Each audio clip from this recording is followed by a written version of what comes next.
Hello everybody, I'm Olli, I'm a drummer from Helsinki. I'm nobody, otherwise I have no other credits than I'm passionate about drumming and metal music and music in general and other things that are revolving around those.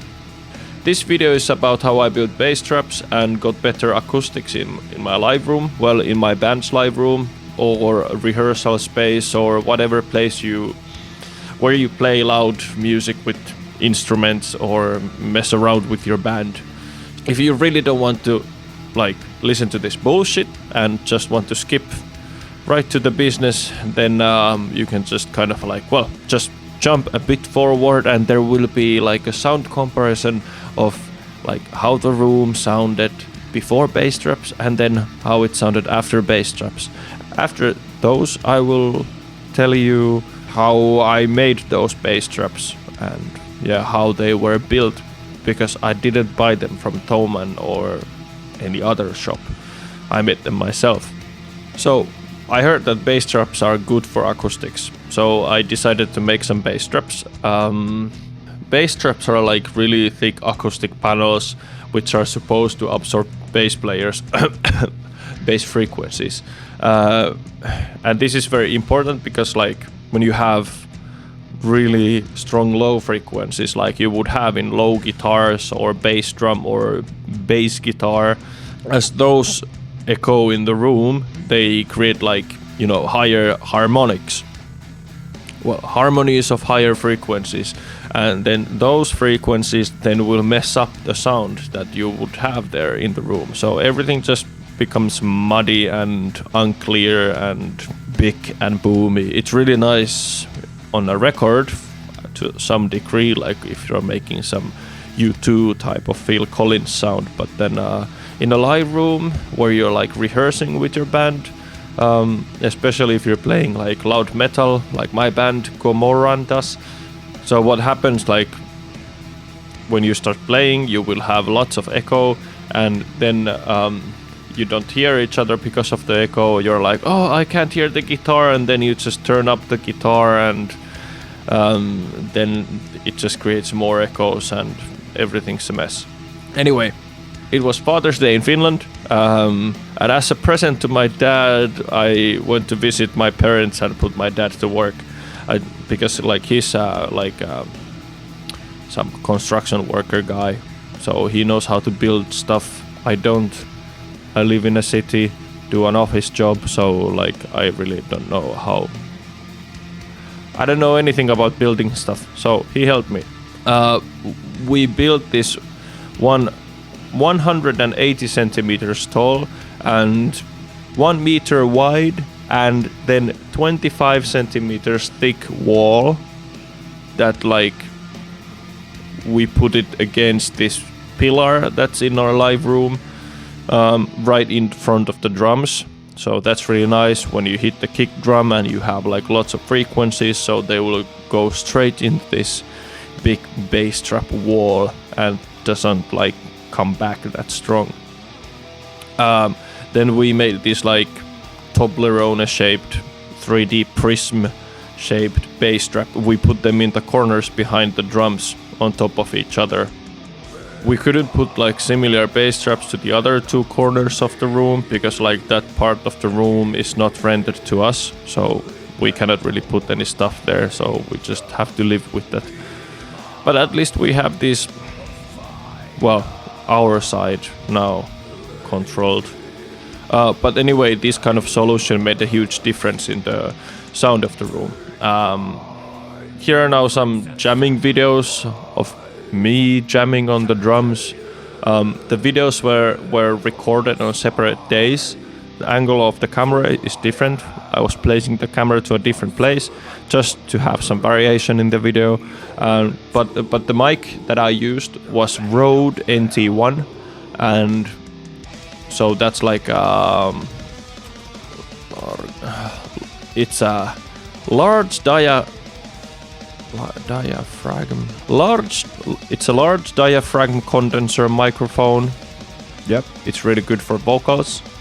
But it's also, I figured out just to use it as a room mic because it's the best that I have available. The mic wasn't moved during the filming, and also I didn't touch my interface's gain knob at all, like between the filming. So basically all you hear is exactly the same sound from the same room, from the same place with the same settings. The only thing that's changed was just like, well, the position of the camera and the bass straps appeared into the room.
So what I hear in this example is it's that much of the low end rumble and ringing from the toms and kick drum are gone. Also the snare and cymbals are less harsh. Everything just sounds much more intimate and close and clean and isolated. So that's actually really nice when you're playing like loud metal. So you want to hear what you're playing. You can't really have this big boomy open sounds in everything. I would also love to have a mic compression of the room sound with the band. Well, I wasn't able to film with the band any content before I brought in the bass traps. I could say that I hope that I would make it one day, but I probably don't, so I don't promise anything. So how did we build those bass traps? My father had actually like some plywood that was from the floor of my old rehearsal space, and then he had a bunch of acoustic panels made from rock wool already. The acoustic wool was actually from some office building that he was taking apart some years ago, and then he just scavenged that wool, and now he's been just keeping the wool. But it was actually really good because then we could just kind of use that for making these bass straps. So the only thing that I had to really buy was the cloth that we used to wrap those. I bought like 12 meters of cloth. It was like everything they had, this cloth that I wanted. So you kind of should have seen their faces in the shop when I just went there, and they asked like, so how many meters do you want that cloth? And then they gave me some discount because I just bought all of their cloth that they had. So we began the building process by making end panels that would define the shape we were looking for. The bass straps were planned for the corners of the room, so one corner of the bass strap would be 90 degrees, and then the sides would be as long as they needed to be in order to have one full width panel of wool in the front. I can't remember the exact width of the remaining sides that would come against the wall, so the back sides of that bass straps, but they were probably something like 45 centimeters. Then we saw the plywood into 5 cm strips and built a frame that was same width than the block of wool, about 60 centimeters in the front, 1 meter tall. We decided to go with 1 meter tall base traps because the room height of our live room is like 2.3 meters, and therefore like 2 meter high base traps would be really difficult to carry and install. There would be difficult logistics wise, so it was easier to have like 4 1 meter tall base traps that we could just lay on each other. So we would have like 2 meter talls. We used nail gun to nail those frames together. We just had to make sure that we had necessary support pieces of plywood to make the trap steady. After making those frames, we filled them with wool and put some urethane in between to make the insides a bit more steady. We were worrying if the wool otherwise might not stay put while transporting and carrying. I don't have footage of cutting the excess wool, but we used a normal saw for cutting the sides. Just a saw that you would use for cutting some wood. Then after working the whole day our asses off, we decided to continue the next morning. The whole garage was a mess after working with a lot of wool, so we had to clean up before starting to work with cloth. I also used some compressed air to blow off some wool dust from the base strap, just to make everything as clean as possible, since those are used openly in a room. You don't want to have any wool dust just flying around in your room. The wrapping cloth that I bought is really thick and close-knit cloth that it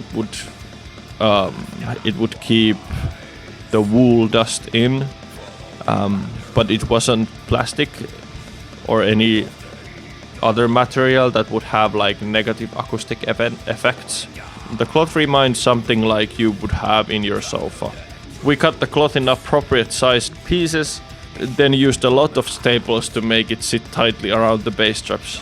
To finish, we used some acoustic rubber type of stuff to put some more weight to the bottom of the base straps. Also, hopefully to kill some possible structural resonations, we just cut like triangle shapes out of it and put to the bottom of the base strap. After that, we drilled those end panels we first made to the ends of the base strap to make the wool and other acoustic material to stay in and make the ends of the cloth sit there tightly. I also put like those similar rubber triangles that were put inside. I also put those on the floor under the base straps in the live room just to kill the resonance between the base strap and the floor. That might be like a really minor thing and probably would not make a really difference if you just take those rubber things out, and you are not really, I don't think that you would hear any difference, but it's a nice finishing touch.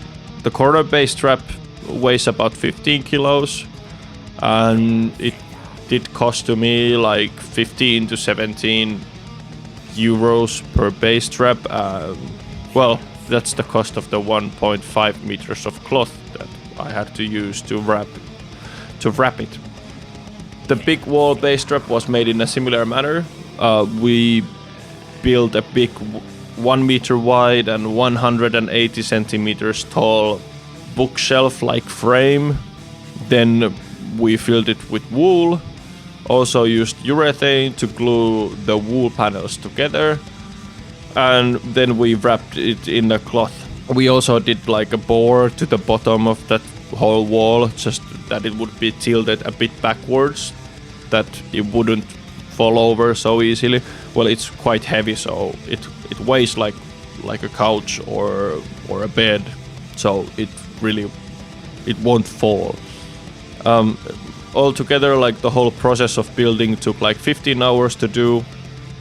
It was a lot of work. At first I was like, well, it's a small thing, we just do a couple panels, just cut those 5 centimeter wide strips from the plywood and then just nail them together and fill them with wool, and but it wasn't like, it was really, it was a big job. But I saved a lot of money. If I would have ordered similar from Thomann or any other place, I easily saved like 600 to 800 euros. And the results were totally worth it. I don't have anything to measure the metrics of the sound. Yeah, some acoustic professionals might complain like, yeah, you don't have any metrics. But yeah, I don't really care. I can hear the difference, and I think anyone else can also hear the difference. So yeah, I just wanted to have better sound in the live room, and goals were achieved. Thanks for watching, and please leave a like if you like, and if you don't like, then you don't like. And maybe also subscribe. Thanks. Bye.